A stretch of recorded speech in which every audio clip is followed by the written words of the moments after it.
Guest kita pada hari ini yaitu adalah Nadia Purwoko langsung nih dari Leiden di Belanda. Nadia bisa diaktifkan kamera dan juga mikrofonnya.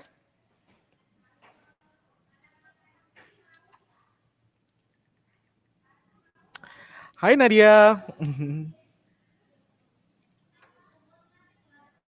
Oke, Nadia. Nah, kedengeran dong. Hai Nadia, apa kabar di Leiden? Baik, good morning from Leiden. Semuanya lagi di Indonesia atau mungkin lagi ada di Good Belanda. morning. Good afternoon. Di Sapa nih kita udah ada sekitar 36 mahasiswa atau enggak calon mahasiswa dan juga nanti akan tambah lagi. Apa kabar dia? Bagaimana heat wave sekarang situasi di Belanda? Di Belanda sekarang lagi panas banget. Tiap hari derajatnya tuh antara 30 derajat sampai 34 derajat. Dan karena udaranya juga kering, jadi benar-benar panas banget di sini. Dan kalau menurut aku Belanda itu infrastrukturnya itu siap untuk menghadapi winter, tapi nggak siap untuk menghadapi summer. Jadi mereka nggak punya AC di most places kan. Oke. Even kayak di tram atau di bus tuh juga suka panas banget. Aku nggak ngerti deh, nggak dinyalain apa gimana. Tapi pokoknya nggak kayak di Indo. Di mana-mana kalau kita masuk ke transportation atau ke mall atau apa langsung dingin banget kan. Kalau di sini tuh enggak. Tapi it's better than winter dan lagi jarang hujan di sini. Jadi udaranya lagi enak banget sih.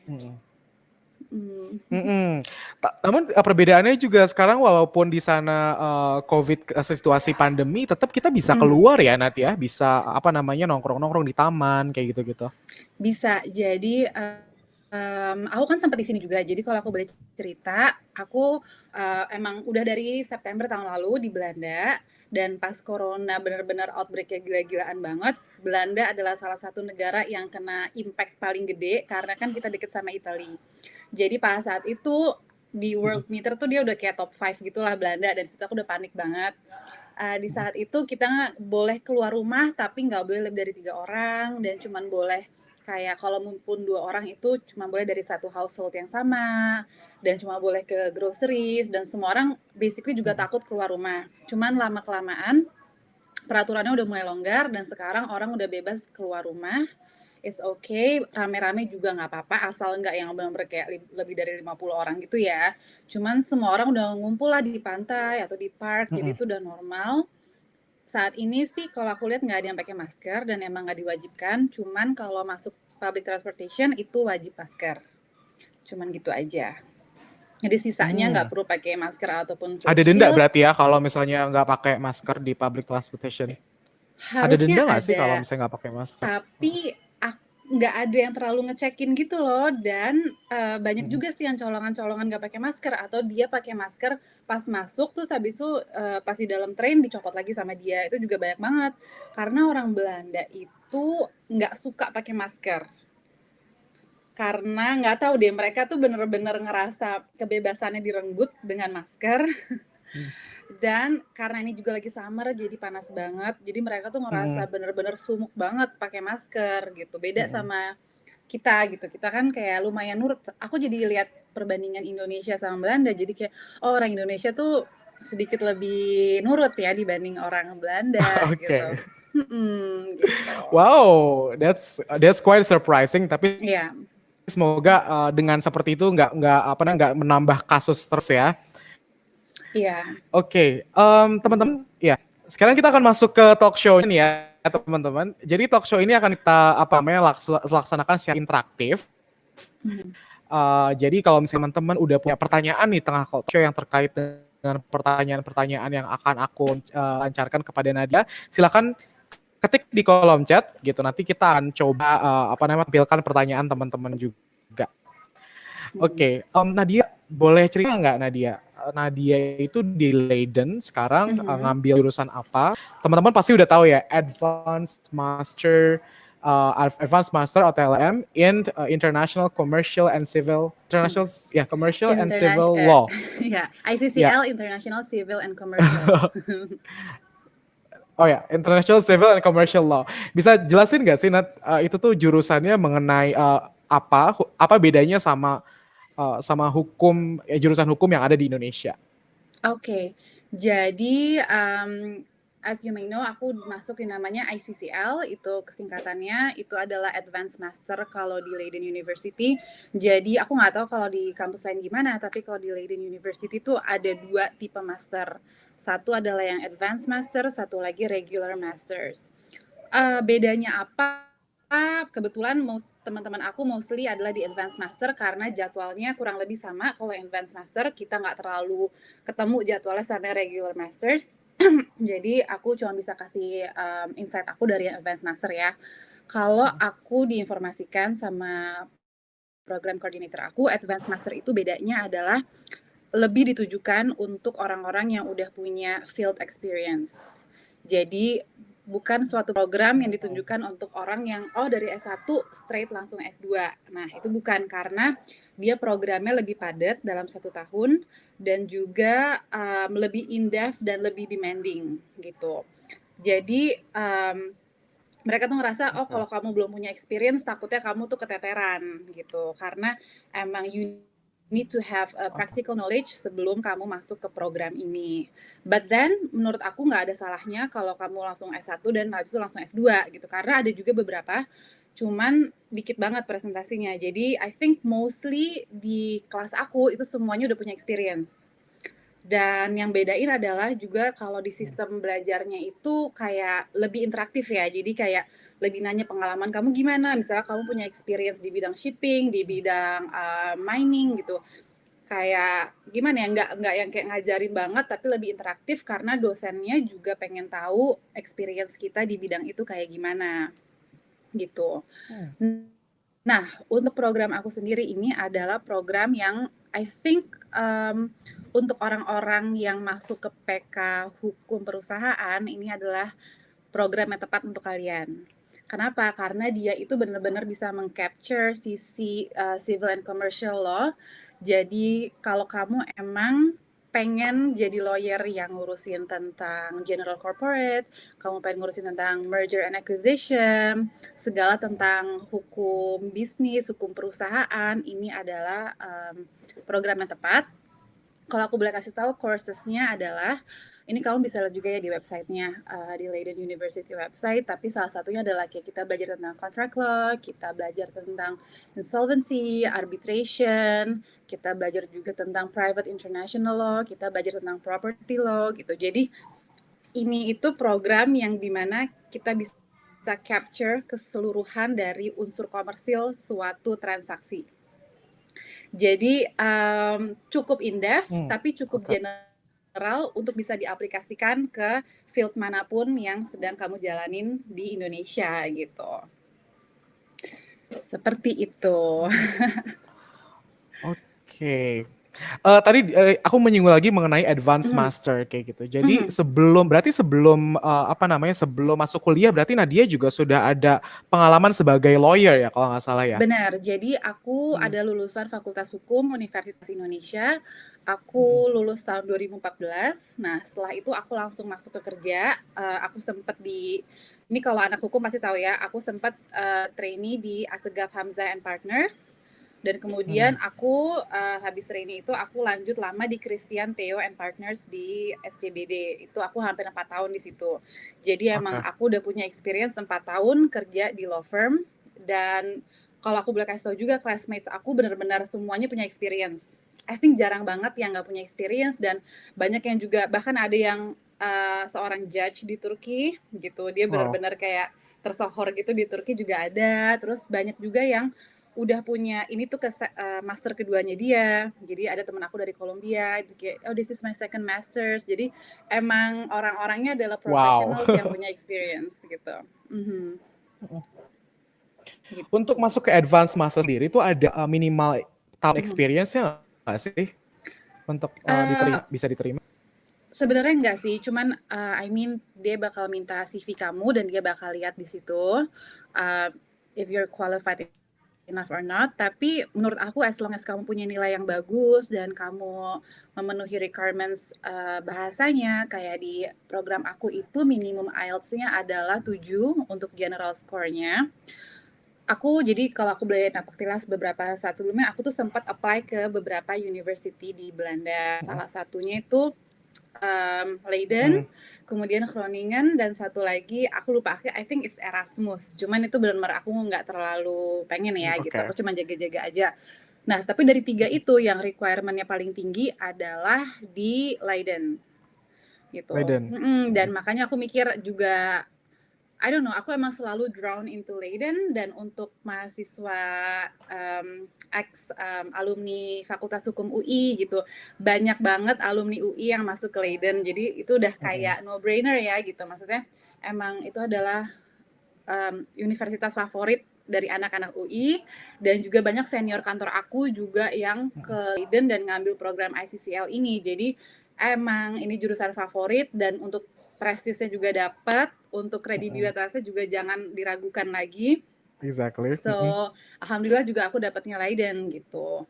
So, balik lagi ke pertanyaan tadi, untuk kayak harus ada nggak sih, benar-benar harus kerja dulu nggak sih sebelumnya? Ya menurut aku sih itu bukan suatu kayak apa ya, nggak deal breaker lah kalau kamu emang belum sempat kerja. Mereka bakal lihat di requirement IELTS kamu udah lebih dari 7 apa enggak, sama mereka juga lihat nilai-nilai kamu gitu. Karena ntar kamu harus masukin juga diploma kamu sama nilai-nilai kamu.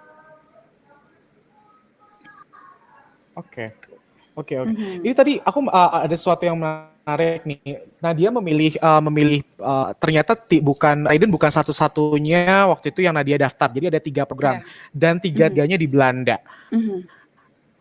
Kenapa seperti itu? Kenapa 3-tiganya di Belanda? Karena kita tahu sih bahwa misalnya di kota Den Haag itu ada 2 mahkamah internasional tuh, ada ICJ International Court of Justice sama ICC International Criminal Court gitu ya. Jadi emang Belanda menjadi tujuan setiap orang untuk kuliah jurusan hukum kayak gitu ya. Terus juga banyak juga orang Indonesia yang milih Belanda karena kesamaan roots gitu ya. Ada akar hukum yang sama. Kalau Nadia sendiri memilih Belanda tuh selain tadi apa namanya yang disebutkan tuh, kenapa sih? Apakah emang Nadia menganggap paling advance di Belanda di bidang hukum atau gimana? Oke, jadi pertimbangan kenapa aku pilih lokasi di Belanda dulu ya. Jadi pas aku mau S2 aku juga mikir aku mau S2 di mana gitu kan. Maksudnya di negara apa, di benua apa. Dulu aku sempat tinggal di Amerika, jadi aku ngerasa aku udah pernah ke Amerika, aku nggak mau gitu. Aku pengen coba yang lain gitu. Kebetulan aku belum pernah ke Eropa gitu. Aku juga belum pernah ke UK. Aku hampir mau ambil UK, cuman kakakku udah S2 di UK. Terus aku mikir, aduh aku nggak mau sama nih sama kakak aku gitu. Ntar liburan keluarganya jadi kesana lagi gitu kan. Karena jujur aja aku juga ngambil S2 ini gimana ya, kayak aku tuh pengen liburan yang berfaedah. Aku pengen refreshing dari dunia pekerjaan yang berfaedah. Jadi nggak cuman hahihi nggak jelas gitu. Oke, gimana nih kita ambil S2 tapi di luar negeri. Jadi aku dapat diploma, aku dapat ilmu, tapi aku juga membuka cakrawala aku terhadap apa sih yang ada di dunia luar ini, gimana sih student life di luar gitu. Jadi akhirnya aku mikir aku mau di Belanda karena juga visanya Schengen, aku bisa jalan-jalan ke negara Schengen tanpa harus bayar visa-visa lagi. Dan selain itu aku juga bidangnya hukum, aku ngerasa emang ada kesamaan kan, karena basically kita masih pakai produk hukum dari Belanda, yang mana KUHP gitu-gitu semua kan masih produk hukum Belanda. Jadi emang ada kesamaan di situ. Bahasanya juga mirip-mirip untuk sebutan-sebutan hukumnya, dan I think at that moment aku ngerasa yang emang paling cocok untuk hukum adalah di Belanda. That's why aku pilih di negara Belanda. Dan kemudian aku mengkerucutkan lagi jadi 3 universitas. Yaitu aku pilihnya di Erasmus, Groningen, sama Leiden. Nah, Groningen juga banyak sih teman-teman aku yang kesana. Cuman aku lihat lagi lokasinya. Groningen tuh di mana ya? Aku pokoknya tuh kayak agak di desa gitu. Nah, aku juga mau milih lokasi yang mana dia itu dekat sama Amsterdam dan dekat juga sama kota-kota besar lainnya. Nah, Leiden ini strategis banget. Dia itu berada di antara Den Haag dan Amsterdam. Jadi kamu ke Den Haag cuman 1 stop, deket banget kayak 15 menit kalau naik kereta. Kalau kamu ke Amsterdam itu juga dekat 40 menit naik kereta, lumayan lah. Kamu juga deket ke airport. Jadi aku ngerasa location wise ini strategis banget. Dan aku juga satu lagi, aku juga mau nyari city yang emang student city. Karena kenapa aku nggak milih di Amsterdam? Karena menurut aku bakal gimana ya, distracted banget karena banyak inilah, banyak itulah di kota besar, gimana sih? Jadi aku tuh pengen suasana yang steril di mana emang aku bisa benar-benar fokus kuliah dan benar-benar bisa have a student life. Dan Leiden ini adalah kota kecil, kota pelajar, tapi cantik banget. Mungkin kalau kalian tadi udah lihat ulasannya di video yang didapat dari YouTube channel aku, itu kotanya lucu banget, kecil tapi kayak steril dan isinya mostly students, jadi emang suasananya ramah banget. Orang-orang di sini tuh juga dia tahu lah banyak banget international students di Leiden, jadi semua orang di sini ramah-ramah dan dia semuanya bisa bahasa Inggris. Untuk yang suka terbata-bata bahasa Inggrisnya, no worries, di sini orangnya juga kayak apa ya, walaupun kamu punya aksen atau kamu belibet juga mereka tuh benar-benar baik banget gitu. Apalagi sama orang Indonesia, mereka tuh ramah gitu karena mereka merasa ada kesamaan, ada masa lalu bareng gitu. Dan mereka suka yang, oh om aku tuh orang Indonesia, oh dulu nenek aku dari Indonesia gitu. Jadi aku ngerasa banget ada gimana ya, ada kayak sense of kekeluargaannya gitu kalau Connections di gitu ya. Belanda. Yes, correct gitu. Jadi aku nggak ngerasa kayak outsider. Itu salah satu hal yang aku juga suka dan kenapa aku milih kuliah S2 di Belanda. Oke. Nat, kita pindah ke pertanyaan dari audiens dulu ya. Boleh. Kita lihat di sini. Oke. Hai Kak Nada, apa aja sih yang harus dipersiapkan untuk ngambil ICCL? Terus bahasa kantornya di sana full English atau ada tentang bahasa Belandanya nih? Halo Andre, oke, apa aja sih yang harus dipersiapkan untuk ambil ICCL? Menurut aku, kamu kalau bisa punya experience, kamu mungkin udah kerja di law firm atau di company sebelumnya, tapi kalau kamu juga nggak punya experience juga nggak apa-apa.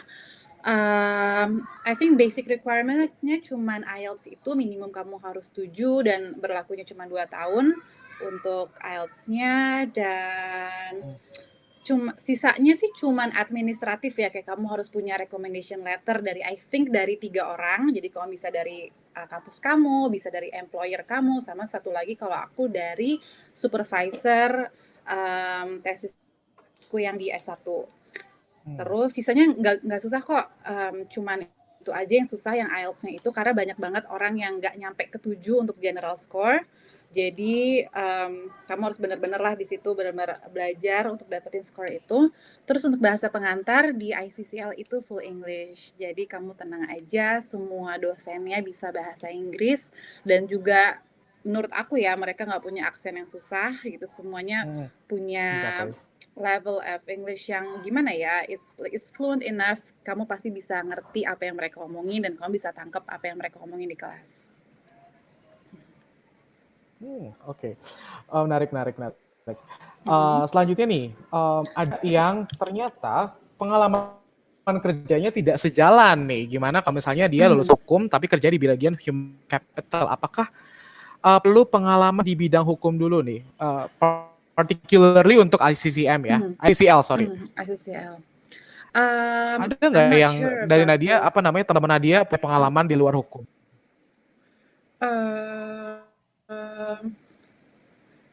Aku nggak tahu ya, setahu aku sih semuanya pasti di bidang hukum, tapi mungkin gini, kan kadang-kadang kalau kita kerja di law firm itu emang jelas kita ngerjainnya hukum banget kan, pasti kita ngurusin transaction, bla bla bla gitu kan. Tapi kalau kita di company, kadang-kadang batas-batas antara kamu legal, apa kamu juga ngerjain bagian lain agak-agak abu-abu. Karena temanku juga gitu banyak yang kayak, oh gue tulisannya legal sih, tapi kok gue lebih ngurusin kayak Microsoft Excel, bla bla bla, lebih ke presentation apa gitu. Jadi kayak agak ngeblur.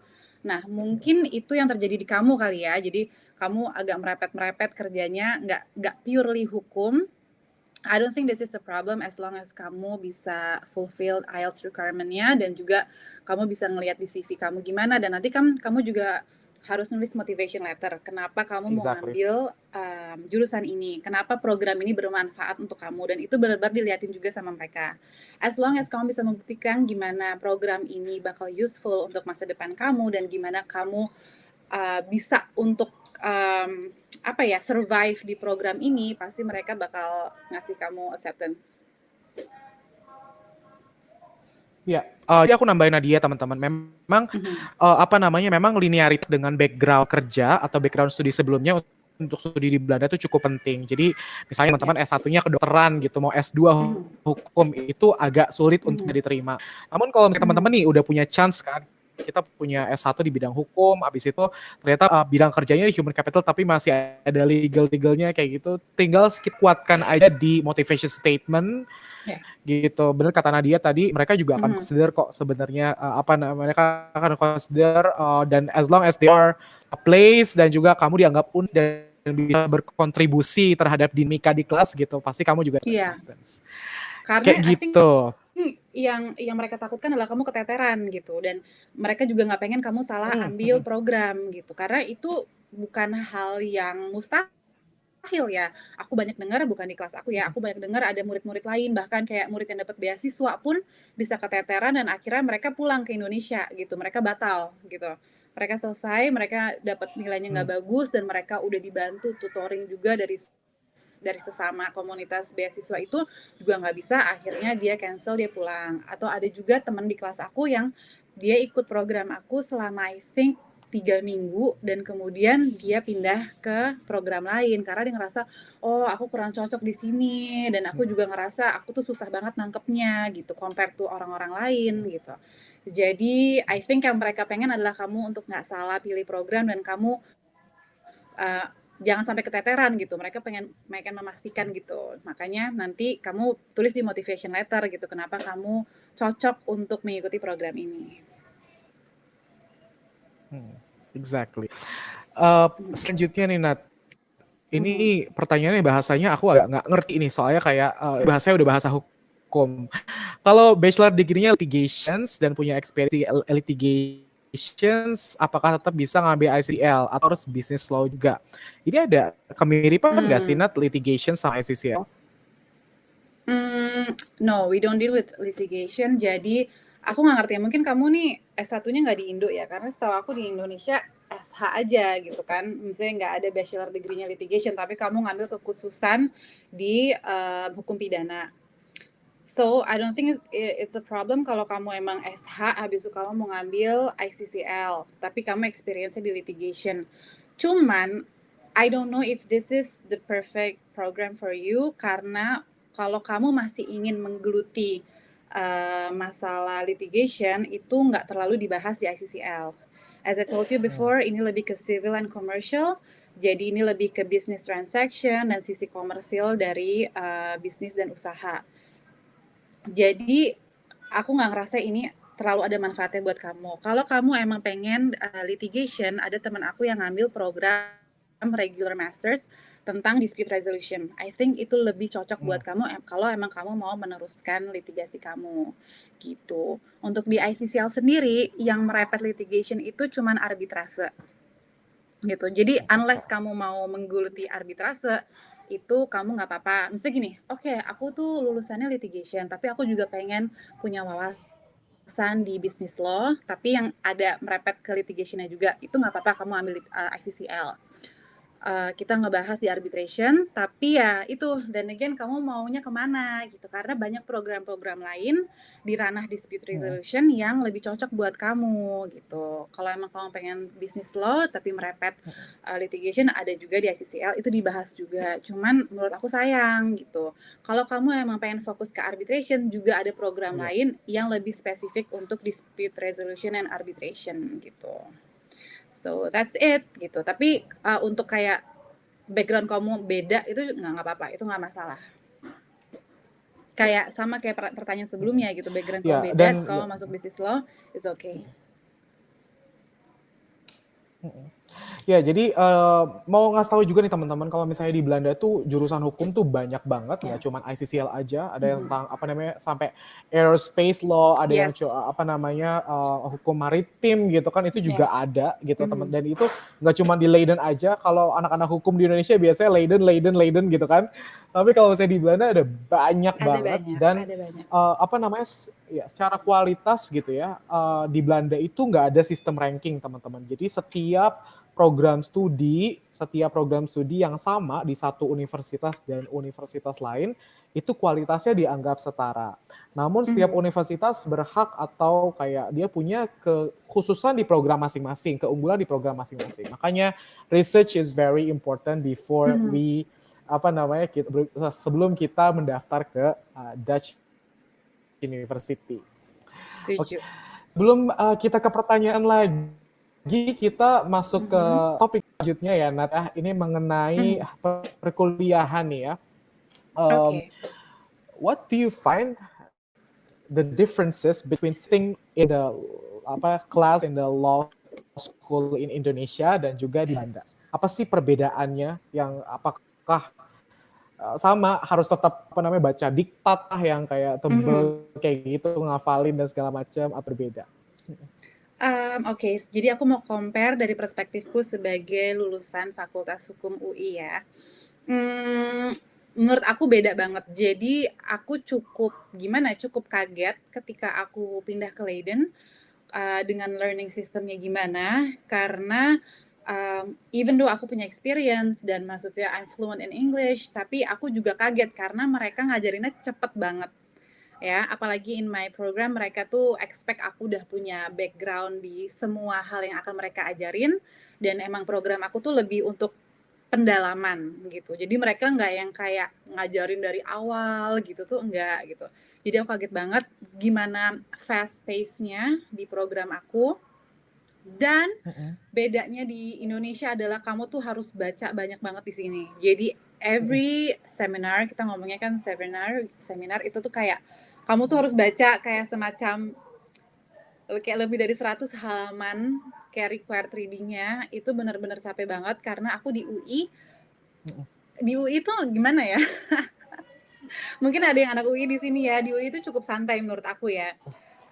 Terus kita tuh bekalnya cuman beli diktat yang dibikin sama senior, terus kayak SKS, dan ya alhamdulillah maksudnya gampang lah dapat nilai bagus kalau di UI gitu menurut aku. Tapi kalau di sini itu kamu banyak banget record readingnya, belum lagi kan pasti gimana ya, kamu baca teks bahasa Indonesia sama teks bahasa Inggris kan beda. Kayak teks bahasa Inggris kamu tuh kayak capek, apalagi bahasanya bahasa hukum Indonesia aja tuh kamu pasti baca berulang-ulang kan, apalagi kayak bahasa hukum pakai bahasa Inggris gitu. Benar-benar aku tuh bisa satu halaman itu bisa benar baca kayak 20 menit gitu, satu halaman untuk benar-benar ini tuh apa sih intisarinya gitu, ini apa sih maksudnya tuh apa gitu. Dan kita tuh nggak bisa sekedar baca dong, kita harus ngerti juga maksudnya apa dan kayak memahami banget maksudnya apa dari itu. Jadi it takes a lot of time untuk belajar.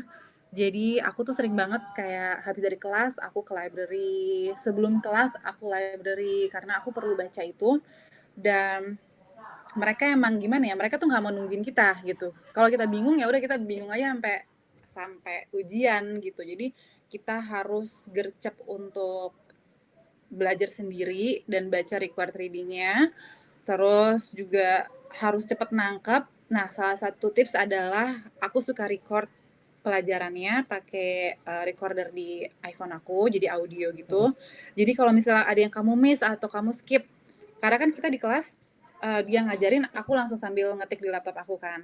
Jadi kayak kebagi dua nih, aku dengerin dia, aku mencoba memahami, tapi juga aku harus nulis catatan aku. Nah, kadang-kadang kan kita udah overlap, terus kita kayak, aduh miss nih dia ngomong apa. Nah, itu tuh such a good tip banget kalau kamu record apa yang ada di pelajaran, dan habis dari pelajaran, langsung kamu dengerin. Jadi jangan nunggu besok, jangan nunggu lusa, kamu langsung dengerin untuk kamu tahu kayak, oh nih maksudnya tadi kayak gitu, terus kamu langsung benerin lagi ke notes kamu right away habis kuliah. Menurut aku tuh salah satu tips untuk kalian, karena yaitu aku bilang fast pace banget, banyak readingnya, dan untuk yang bahasa Inggrisnya juga masih terbatas, it's gonna be a huge struggle buat kalian. Jadi kamu harus siap-siap dengerin orang ngomong bahasa Inggris cepet. Oke, jadi kalau misalnya teman-teman yang aku udah riset, ternyata kalau misalnya Mas Leiden rata-rata jurusan sosial itu IELTS yang dibutuhkan itu 7,0, dan setiap bandnya minimal kalau misalnya ada yang kurang dari 7 itu 6,5 teman-teman, 0,5 di bawahnya. Jadi siap-siap berjuang kalau misalnya mau masuk Leiden jurusan sosial ya, di bahasa Inggrisnya, karena ya itu bukan semata-mata syarat aja, tapi juga untuk membantu teman-teman justru Yes, dengan standar bahasa Inggris yang setara agar teman-teman bisa survive di sana. betul. Selain kuliah nih Nat, ada kegiatan lain nggak sih? Field trip, internship, atau apapun? Oke, kalau di, program aku itu nggak ada internship. Jadi, Hmm. teman aku ada yang di regular masters dan dia di dispute resolution, itu dia sempat ada kayak program magangnya, tapi dan di jurusan lain juga ada gitu, cuma kalau untuk di jurusan hukum aku sih nggak ada. Cuma kita ada field trip, jadi kayak dalam 1 tahun kita ada satu ekskursi itu ke Brussels, dan di situ kita mengunjungi kantornya UN, kita pergi ke law firm gitu, dan kita ya jalan-jalan juga sih gitu, itu tuh ada, tapi itu di semester kedua gitu. Oke. Sempet nggak sebelum lockdown? Iya, wah, Udah sempat alhamdulillah sempat field trip. ya, itu field trip aku Februari. Bayangin dong, itu kan Oke. di sini tuh outbreak-nya hebohnya baru Maret kan, dan Belanda termasuk yang telat untuk bertindak. Jadi walaupun emang udah di mana-mana udah corona, di Indonesia juga udah corona, tapi di sini masih tenang. Jadi aku masih sempat ke Brussels, alhamdulillah, karena banyak program lain yang field trip-nya itu Juni Juli, dan ya udah nggak bisa di cancel gitu. Mhm. Oke, Mhm. oke. Kita pindah ke Mhm. pertanyaan lagi ya, Nat ya. Iya. Em, nah, tadi ini tentang internship nih pertanyaannya. Mhm. Walaupun tadi Nadia udah bilang Nadia ternyata nggak wajib internship ya. Mhm. Menurut Nadia nih di tengah-tengah apa namanya kesibukan kuliah apa namanya kuliah di itu di hukum di Belanda ya di ICCL itu masih ada yang sempat nggak sih atau bisa nggak sih kita ngambil internship mandiri walaupun nggak wajib dan kayak do you think it's challenging atau gimana? Oke, jadi aku jadi program aku nih kamu bisa punya pilihan. Satu, kamu bisa full time, itu adalah 1 tahun, kamu juga bisa part time, 2 tahun. Jadi emang ada pilihannya. Nah, aku masuk ke kelas yang full time cuma setahun. Dan di full time itu, aku nggak, menurut aku kamu nggak bakal bisa internship sih, karena itu padet banget. Jadi Oke. maksudnya even di waktu luang pasti aku ke library dan mungkin kamu juga pengen explore kota-kota lain. Tapi aku pun nggak terlalu jalan-jalan banget gitu. Jadi I think it's gonna be very challenging kalau kamu ambil yang full time yang 1 tahun dan kamu juga sekaligus internship. Dan I think kalau kamu mau disclose ke Leidennya juga pasti mereka nyaranin kamu ambil yang part time. Nah, part time memang jadi 2 tahun, tapi kamu bakal punya lebih banyak waktu luang gitu. So I think kalau kamu emang mau internship dan kamu udah punya tempat internshipnya, kamu ambil yang 2 tahun aja gitu. Karena kalau kamu ambil yang 1 tahun dan kamu internship, either kamu keteteran atau either nanti nilai kamu nggak bagus. Dan itu menurut aku sayang banget.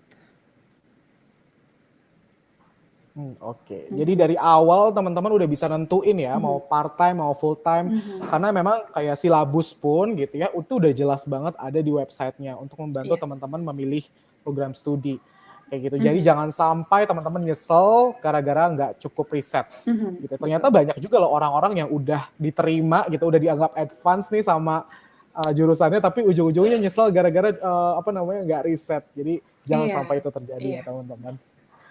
Ya, Betul. selanjutnya nih masih dari orang yang sama. Ini udah nanya ke tips belajar nih ya. Bagaimana Nadia menajabkan skill legal English? Hmm. Apa pakai apa Hmm. namanya card itu?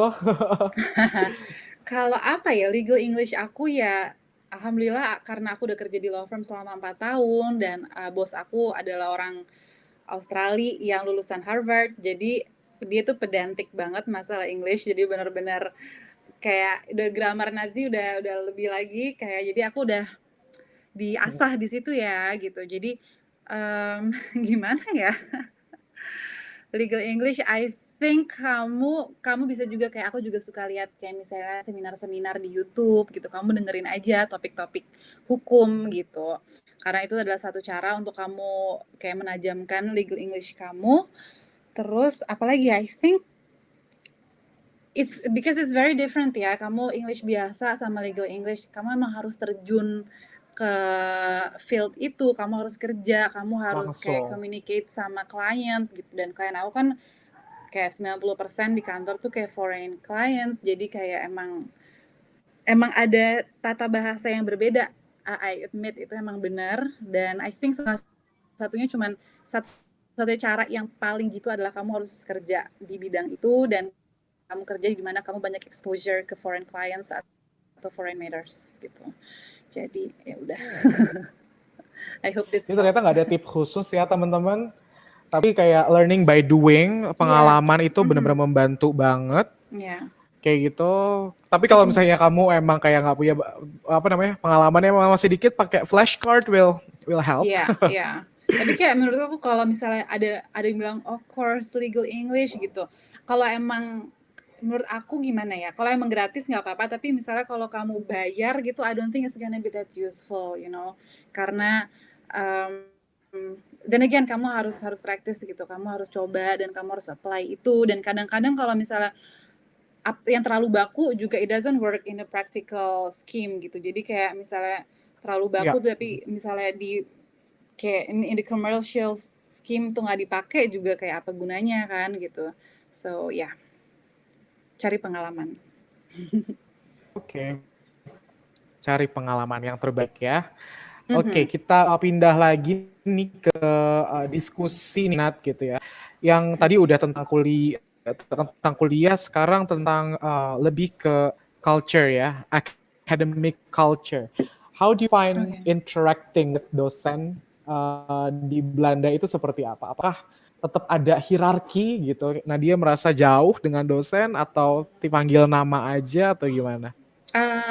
Oke. Kalau masalah manggil, kita manggil pakai profesor karena mostly mereka profesor, tapi ada juga sih yang assistant professor, jadi belum profesor juga. Tapi kita biasanya manggil misalnya profesor siapa gitu, jadi nggak langsung. Misalnya kayak Profesor Bart gitu. Kita ngomongnya kayak ya Profesor Bart, nggak kayak Hi Bart, nggak kayak gitu juga gitu. Cuman kayak hierarki sih nggak ada, slow banget, kayak laid back banget karena mereka juga tahu kayak kita punya pengalaman gitu. Kita bukan kayak anak kemarin sore.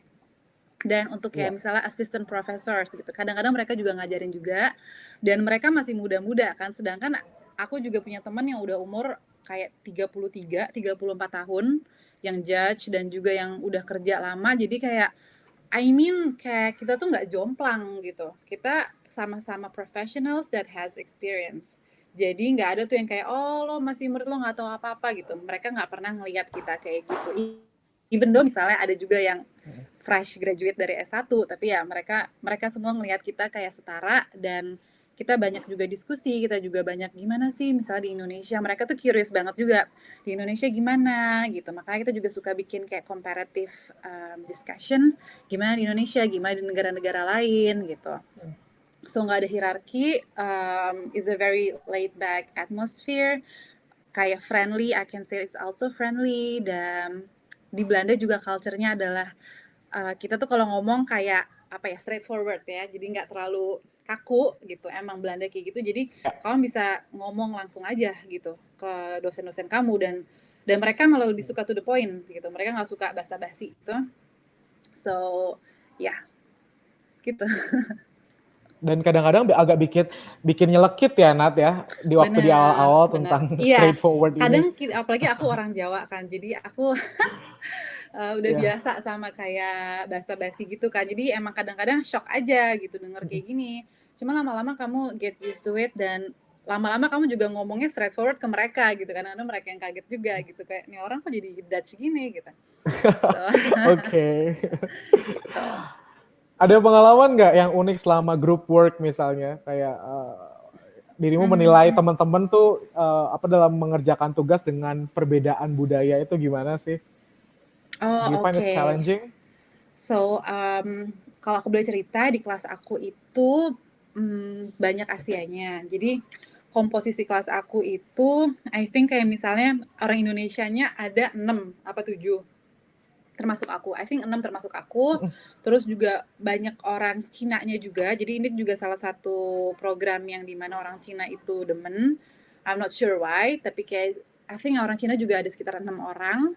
Kemudian banyak orang India, banyak orang Turki, orang Kosovo, what else? Kolombia ada satu gitu minoritas, dan ada juga students dari Amerika. Jadi I think kayak dari Australia juga ada. Jadi semua benua di dunia itu ada di kelas aku, yang mana itu jadi rich banget kelasnya. Jadi kayak banyak perbedaan culture. Untuk masalah bikin tugas, nggak terlalu ribet ya. Cuman balik lagi kayak ke culture masing-masing. Aku melihat kalau kayak students China itu mereka lebih malu untuk ngomong, mereka lebih segan. Gimana sih kayak budaya Asia? Sedangkan untuk orang-orang India, karena mereka juga English-nya very very fluent, karena mereka I think kayak udah kayak second language ya buat mereka ya, bahasa Inggris untuk Iya. orang-orang India. Jadi mereka lebih bisa speak up, jadi mereka lebih berani untuk kayak take the lead, misal presentasi, jadi dia mau volunteer bla bla bla, yang orang Amerika juga gitu. So untuk struggle nggak ada, paling masalah bahasa lagi, tapi ya apa ya, it's okay sih, maksudku jadi ya unik aja gitu kita kerja bareng dan dengan culture yang beda-beda, cuman I don't think it's gonna be like challenging. Itu malah fun menurut aku. Alright. Mm-mm. Okay. And then kemarin sempat Nadia juga, kita balik lagi ke tema tentang pandemi nih, Nat. Kemarin Nadia sempat pada saat apa namanya coronavirus lagi merebaknya di Netherlands, Nadia pulang ke Indonesia. Dan di situ masih ada kuliah beberapa, atau Nadia udah fokus ke tesis waktu itu? Oke, jadi aku pulang ke Indonesia itu bulan April, awal April sekitar tanggal 4. Aku masih punya 2 courses. Jadi itu masih ada, I think it's arbitration sama legal ethics, itu masih belum kelar. Arbitration belum mulai, legal ethics juga belum mulai gitu. Terus tesis juga masih jalan. Jadi pas aku balik ke Indonesia pada saat pandemi itu semuanya jadi online. Dan Leiden dan layaknya mungkin universitas lain juga di dunia nggak siap untuk online learning kan gitu. Jadi I think kayak kita ada libur semacam kayak 3 minggu sampai sebulan kayak nggak ada apa-apa karena mereka lagi siapin online sistemnya. Dan ketika aku resume untuk courses aku, jadi aku udah di Indonesia dan udah kita live streaming, ada juga yang recorded. Jadi kita nggak selalu live stream karena juga kendalanya kan bandwidth-nya, nggak semua orang punya internetnya cepet gitu. Waktu juga karena pada pulang ke Australia, pada pulang ke Kolombia, aku di Asia, ada yang di China juga gitu. Jadi time zone differences itu juga suatu hal yang struggle. Jadi I think mostly itu adalah recorded seminar. Terus bagusnya dari recorded seminar adalah kita bisa kapan aja akses kan, dan kita bisa kayak rewind kayak sampai kita ngerti dan untuk lengkapi notes kita. Jadi aku ada 2 courses dan completion thesis aku juga di Indonesia. Jeleknya juga aku nggak bisa ke library, tapi untung aku masih punya beberapa buku. Jadi even buku aku di Belanda, aku bawa pulang dulu ke Indonesia untuk selesaiin tesis aku. Baru pas aku balik lagi ke Belanda, aku bawa lagi. Aku kayak nggak boleh lupa bawa buku perpustakaan karena kalau lupa itu PR banget nggak sih? Jadi ya buku perpustakaan aku bawa ke Indonesia juga, habis itu baru aku balikin lagi ke sini pas aku udah balik gitu. Tapi kayak do you find it's challenging nggak waktu itu kayak apa namanya terutama di transisi ya? Kok feelingnya tuh beda ya untuk kuliah kuliah asli sama kuliah recorded, itu pengaruh ke nilai juga nggak sih, ke ujian atau ke nilai? Oke, kalau aku boleh sharing ya, feel-nya beda banget. Terus dosennya juga bingung gitu, nggak semua dosen itu ngerasa nyaman berada di depan kamera dan ngomong di depan kamera gitu. Banyak dosen yang kayak apalagi yang udah tua-tua gitu kan bingung sama teknologi gitu. Terus tiba-tiba audionya kenapa lah atau tiba-tiba apa, jadi tuh technical disturbance-nya juga tinggi. Feel-nya juga beda dan I don't know, mereka juga jadi kayak kepepet waktu. So aku tuh sangat disayangkan lah ada beberapa bagian seperti kayak gitu, yang dimana kalau di kelas kita juga bisa interaktif kan langsung nanya gitu. Kalau misalnya apalagi yang recorded seminar kita jadi nggak bisa nanya kan gitu. Memang sih mereka akhirnya bikin kayak oke, misalnya kalau kamu punya pertanyaan kamu tulis, kamu email atau apa, but it's just different gitu. Kalau biasanya kita bisa langsung nanya, ini enggak gitu. Untuk masalah skor, nah kita kira kita di masa pandemi, oh oke lah belajar jadi susah, apa banyak juga yang moving out kan. Semua orang lagi susah dan kita ngerasa kayak oh ya udah kayak ada belas kasihan untuk masalah nilai. Ternyata tidak. Jadi Ternyata iya, ternyata tidak oke. bener-bener juga kayak wah, kan kita juga ada assignment ya sebelum sebelum ujian. Jadi kita bisa ngeliat kan, oh kira-kira dosen ngasih nilai baik apa enggak gitu kan. Ternyata kita juga dituntut untuk maksimal di tengah pandemi ini ya. Jadi Oke. nggak boleh ada alasan, kita harus top notch, kita harus memberikan yang terbaik selalu even saat pandemi gitu. Oh sama mau ngasih Jadi tahu juga tingkat kesulitan ujiannya sama sama ya. dan scoringnya juga sama, dan aku mau ngasih tahu kalau di Leiden itu nilai lumayan pelit. Jadi kayak 10 tuh orang nggak pernah dapet. 9 itu 9 10 itu jadi gini. 10 itu kayak full score adalah ketika kamu memberikan sesuatu yang lebih, yang wow, ada inovasi gitu. Wow, misalnya kalau pas dosennya lihat, oh wow aku nggak tahu tentang ini, wah bagus banget ini, inspirasional. Itu kamu dapat 10. Kalau dapat 9 itu ibarat yang ngerjain dosennya. Jadi kayak kamu ngejawab ini sebaik dosen ngejawab ini, itu 9 ya. Terus Mm-mm. kalau 8 itu juga bagus, tapi kayak juga jarang orang dapat 8 ya. Kayak aku dapat 8 itu Iya. berapa kali ya? Kayak sekali apa 2 kali gitu. Tapi itu juga udah yang kayak sama anak-anak idola yang kayak oh my god, Nadia dapat 8, Nadia dapat 8 gitu. Kayak karena itu Oke. rata-rata orang tuh dapat 6 sama 7, 6 7 6 7 6 7. Jadi kayak jangan kaget. Even teman aku di jurusan lain, Advanced Master European International Business Law, itu juga ada program lain, itu dia mostly dapat 6, 6,5, 6, 6,5 gitu. Jadi kayak pas aku bilang ya ampun aku cuma dapat 7 nih, 7,5 gitu kan. Terus dia kayak Nat itu bagus ya, gue cuma dapat 6,5 dan gue rutin dapat kepala 6. Oh. Jadi jangan kaget gitu kalau di UI kamu gampang dapat A, B, A, B, A, B. Ketika kamu di Leiden cukup berbeda, dia emang pelit. Oke. Gitu. Tadi sempat mau ngasih tahu apa, Nat? Masih ingat nggak? Yang mana ya? Tadi sebelum bahas nilai dirimu sempat mau ngasih tahu sesuatu Lupa. atau skip aja? Ntar Oke, skip aja lupa. kalau ingat lagi. Oke. Oh ya, tentang ujian dan tesis nih, Nat. Di Leiden tuh kayak apa sih ujiannya? Apakah sama kayak di Indonesia? Apa namanya, jawab esai gitu atau pilihan ganda atau gimana, paper?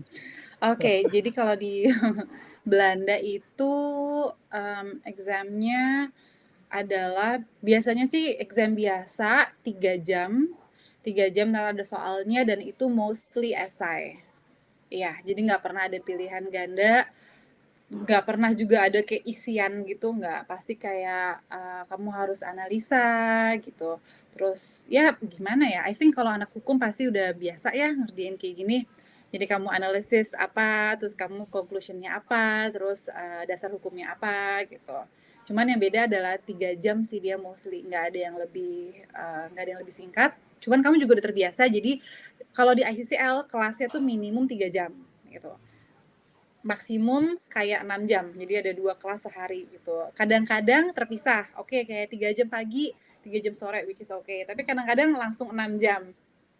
Dan itu benar-benar kayak lumayan Aduh, mabok ya. lumayan mabok dan kayak udah yang kayak di sesi kedua udah yang kayak kayak cuman ya at the end of the day, at the end of the year, kamu pasti bakal menilik lagi saat-saat itu, momen-momen itu, dan kamu pasti cuma ketawa-ketawa aja gitu. Dan perjuangan itu jadi makin indah ketika akhirnya kamu udah mau lulus gitu. Jadi enjoy the moment. Exactly. Apa sih namanya? You will never know the true value of a moment until it became a memory ya. Yes, apalagi cuma setahun kan untuk program ini, so Mm-mm. it's very fast gitu. Kamu harus embrace semuanya. Aduh kaget aku kira internet aku mati. Gitu. Enggak. Kita masuk ke sesi pertanyaan nih tadi tentang tadi Nadia juga belum berjelasin tentang tesis dan kebetulan nih ada pertanyaan nih mengenai tesis kayak gitu. Pertama pertanyaan dari aku mungkin ya, penyusunan tesis Dayden itu terutama di ICCL itu seperti apa kayak gitu, apakah ada kayak seminar ataupun apa dan defense gitu, dan juga ini untuk topiknya better di prepare sebelum kita apply atau setelah proses perkuliahan itu bisa baru decide. Oke, untuk topik tesisnya kamu bisa juga prepare sebelumnya, nggak ada salahnya juga, atau kamu juga pas baru mau decide pas ketika kamu di Leiden juga nggak apa-apa. Untuk aku adalah yang the second case, jadi aku baru decide topik aku di Leiden. Untuk yang belum punya topik sendiri, mereka akan kasih judul-judul dan topik-topik yang disarankan oleh Leiden University gitu. Jadi kita juga dibantu untuk kayak apa nih yang kamu mau omongin, kita punya topik-topik ini nih yang menarik gitu. Kamu bisa pilih dan pilihannya banyak banget, kayak ada semacam 30 topik dengan supervisor yang beda-beda dan bisa kamu modify juga sesuai keinginan kamu. Jadi menurut aku sih nggak bakal kamu yang kayak nyampe sini terus kayak aduh aku nggak tahu mau ngomong apa gitu, aku nggak tahu tesisnya apa, aku nggak nyiapin apa-apa. Itu nggak bakal ada kayak gitu karena juga kita dibantu untuk nyusun tesis itu, dikasih topiknya. Dan I think kalau di kelas aku ya di ICCL mostly pada bikin tesis baru ya, jadi mereka nggak ngelanjutin apa yang mereka tulis di skripsi di S1-nya. Cuman aku juga punya temen yang di European International Business Law. Nah dia tesisnya adalah kayak semacam extension dari skripsi dia di S1 gitu. Jadi itu memudahkan dia banget, so pasti karena kan kayak dia bisa pakai literaturnya, dia bisa pakai pembahasan yang udah pernah dipakai di skripsinya dia gitu. Cuman doesn't mean you have to prepare something sebelum kamu berangkat ke Leiden. Kamu melakukan itu impromptu saat kamu belajar di Leiden juga bisa kok, manageable kok. Terus tentang proses pembimbingannya, ada bimbingan juga seperti Indonesia dan juga ada sidangnya juga nggak, Nat? Oke, bimbingan ada bimbingannya. Jadi kita punya supervisor setiap murid, kita juga punya second reader gitu. Cuman kalau untuk second reader kita nggak terlalu hubungan sih sama dia. Jadi kita biasa hubungan satu sama supervisor kita sama academic coordinator. Jadi dia kayak yang oversee semua masalah akademik. Kita juga bisa nanya ke dia kalau kita misalnya sungkan sama supervisor kita atau misalnya supervisor kita lagi sibuk, kita bisa juga tanya ke dia. Bimbingan juga rutin, bisa ketemu. Aku sempat bimbingan face to face juga, cuma habis corona. Habis itu aku bimbingannya by online, jadi biasanya by Skype dan email. Nah, untuk at the end of the thesis, kalau di program aku dan I think di semua fakultas hukum di Leiden ya, itu nggak ada sidang gitu. Jadi cuman di-review lagi dan kalau misalnya emang ada yang harus diperbaikin, kamu dikasih waktu untuk perbaikin, tapi kalau enggak langsung kamu dapat grade-nya dan kamu bisa langsung graduation gitu. Jadi nggak ada tuh tegang-tegang sidang, itu tuh alhamdulillah udah nggak ada. Oke, jadi pas submit tapi tegang nggak pas submit?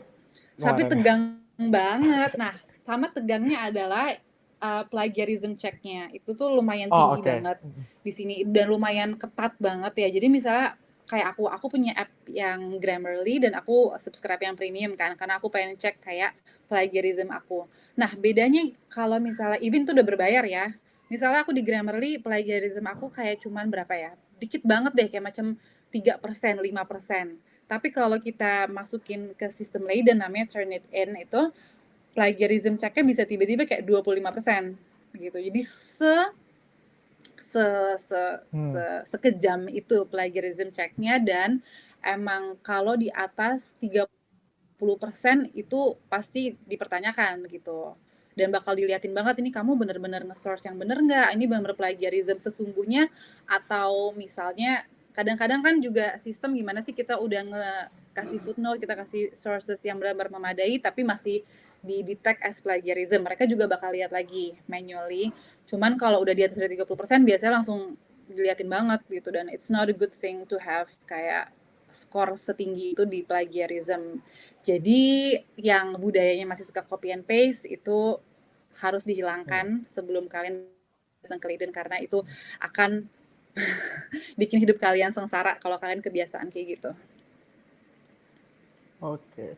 Ini cerita sedikit juga ya Nat, tentang ada students yang pernah konsultasi ke aku juga tentang plagiarism. Ini bukan mau nakut-nakutin teman-teman nih mengenai plagiarism, tapi memang tentang isu plagiarism ini penting banget kalau misalnya di Dutch academic culture.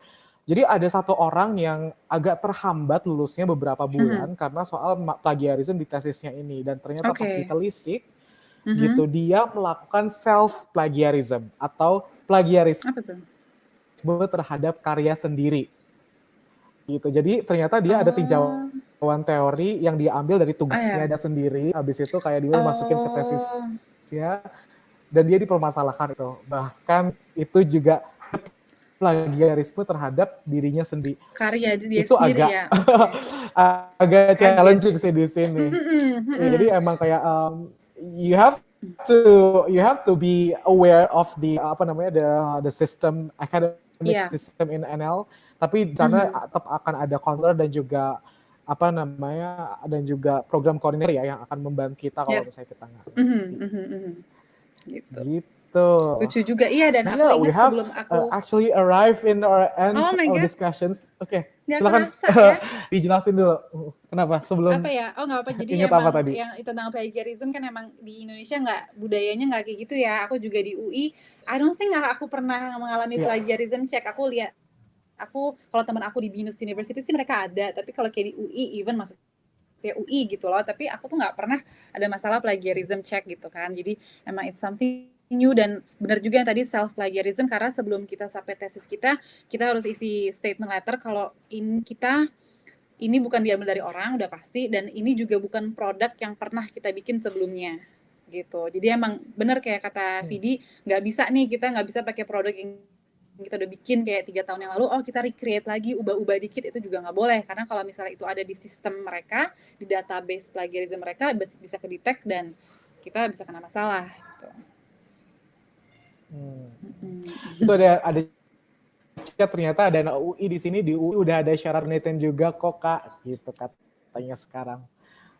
Berarti sekarang udah meningkat ya untuk berarti karena udah paling bawah ada syarat penelitian juga, berarti kemungkinan database mereka bisa synchronize, jadi lebih bisa ke-detect lagi kalau kamu ambil bahan-bahan dari UI yang ada di Turnitin database itu. Jadi menurut aku lebih ngeri lagi, karena gini, aku pernah masukin tugas, terus habis itu di Turnitin kayak, kamu ngambil sentence ini dari skripsi anak Groningen tahun 2012. So kayak, enggak, aku nggak ngambil di situ. Maksudku kayak sekejam itu gitu. Jadi even kamu nggak ngambil, kamu bener-bener dari kepala kamu atau apa, tapi mungkin juga kayak itu agak-agak mirip sama sentence-nya orang lain, kebetulan ada deskripsinya anak Groningen tahun 2012 yang mana aku juga nggak lihat, tapi di Turnitin itu ke-detect gitu. Jadi kadang-kadang nyebelinnya kayak gitu, even kita nggak ngambil, tapi menurut mereka, kamu ngambil gitu. Cuman ini bisa diomongin ke academic coordinator, cuman ya aku mau ngasih tau aja, jaga-jaga gitu. Kadang-kadang kamu nggak copy paste aja, kamu dibilang copy paste. Apalagi kalau kamu copy paste, itu pasti ketahuan banget gitu. Ya di logika sih kayak, kapan gua ada kontak atau enggak ngelihat tesisnya anak Groningen di 2012 itu. Makanya kan, kayak enggak. Makanya gitu, itu lucu aja gitu. Jadi kalian harus tahu itu sekejam itu database dan sistemnya. Tapi terang aja itu semata-mata untuk melindungi hak cipta dan kekayaan intelektual. Dan aku rasa mahasiswa Indo yang kesini pasti bisa overcome those kind of difficulties lah gitu. Ini kayak emang student kehidupannya kayak gitu. Jadi enjoy aja. Oke. Tadi we have arrived in our end of discussions. Namun sebelumnya aku pengen denger dong pesan-pesan Nadia nih untuk teman-teman, terutama lulusan-lulusan fakultas hukum nih yang ada di sini, kayaknya banyak banget yang mau ngambil ICL. Oke, di Belanda? saran aku What's your adalah message? What's your message? banyak banget program-program menarik di Belanda, kamu harus tahu banget apa yang kamu mau gitu. Kayak jangan sekedar ikut-ikutan orang gitu, tapi kamu juga bisa lihat nih misalnya, oh senior aku gitu, kamu pengen kayak dia, terus dia ngambil specialization-nya di misalnya dia ngambil program ICCL, itu kamu juga bisa ikutin jejak langkah dia gitu. Dan kalau untuk yang punya interest kayak aku, kayak interest aku adalah aku di general corporate dan aku suka M&A dan aku suka segala yang berbau dengan hukum bisnis dan hukum perusahaan, tapi aku pengen punya skill yang mendalam, tapi aku juga pengen cukup general untuk bisa merambah ke berbagai macam sektor di bidang hukum, makanya aku ambil ICCL. Kalau emang ini juga interest kalian gitu, kalian pengen punya flexibility untuk tahu segala macam bidang hukum terkait dengan komersil dan bisnis, tapi juga punya skill yang mendalam, kamu bisa ambil ICCL. Yang harus dipersiapkan ya paling cuma IELTS kamu aja dan mental kamu dan semangat Exactly. kamu karena it's gonna be challenging dari kehidupan, dari weather, dari kurikulumnya gimana, dari required reading yang satu seminar itu 100 halaman harus dibaca dulu sebelum kelas. So, kalau bisa kamu fokus, nggak usah magang, nggak usah part time, nggak usah kerja di restoran. Kalau bisa kamu fokus aja dan selesaiin dengan baik gitu, karena itulah yang paling penting. Ingat fokus kamu datang ke Belanda buat apa, jangan sampai terlena, jangan sampai keteteran, Belajar. belajar, gitu. Itu aja. Oke, thank you banget loh Nadia. Kalau saya pesan aku buat teman-teman di sini gitu ya. Kita pasti kalau misalnya kita pasti untuk meraih suatu mimpi itu bakal mengalami yang namanya kegagalan ya di tengah-tengah. Iya. Dan jangan khawatir itu karena sukses itu bukan milik orang yang nggak pernah gagal. Sukses itu Iya. adalah milik orang yang nggak pernah menyerah. Oke Betul guys, sekali. thank you so much for coming to this discussions. Thank you. Thank you juga untuk Nadia udah 1 jam ngomong sama kita nih. Aku nggak nyangka ternyata di sini banyak banget yang datang anak hukum dan pertanyaannya bahkan aku nggak ngerti ya tentang tadi litigations, commercial law dan lain-lain kayak gitu. Tapi untung di sini Nadia sangat expert dalam menjawab karena pengalaman kerja dan juga kuliah S1 di bidang hukum juga. Makasih banyak teman-teman. Nantikan event-event dari online learning atau enggak ada interactive seminar dari Nufik Neso selanjutnya. Di minggu depan, akhir minggu ini, hari Jumat ada tentang preparing for examinations and also self-study tips. Teman-teman jangan lupa datang ke sana. Rabu depan juga ada tentang studi di bidang industrial engineering sama dosen dari Fontys University of Applied Sciences. Oke, terima kasih Nadia. Saya Vidi Naufal Thank you so undur much. diri di kali ini. Terima kasih dan kita akan ketemu di kesempatan-kesempatan selanjutnya. Bye-bye. Bye all. Thank you.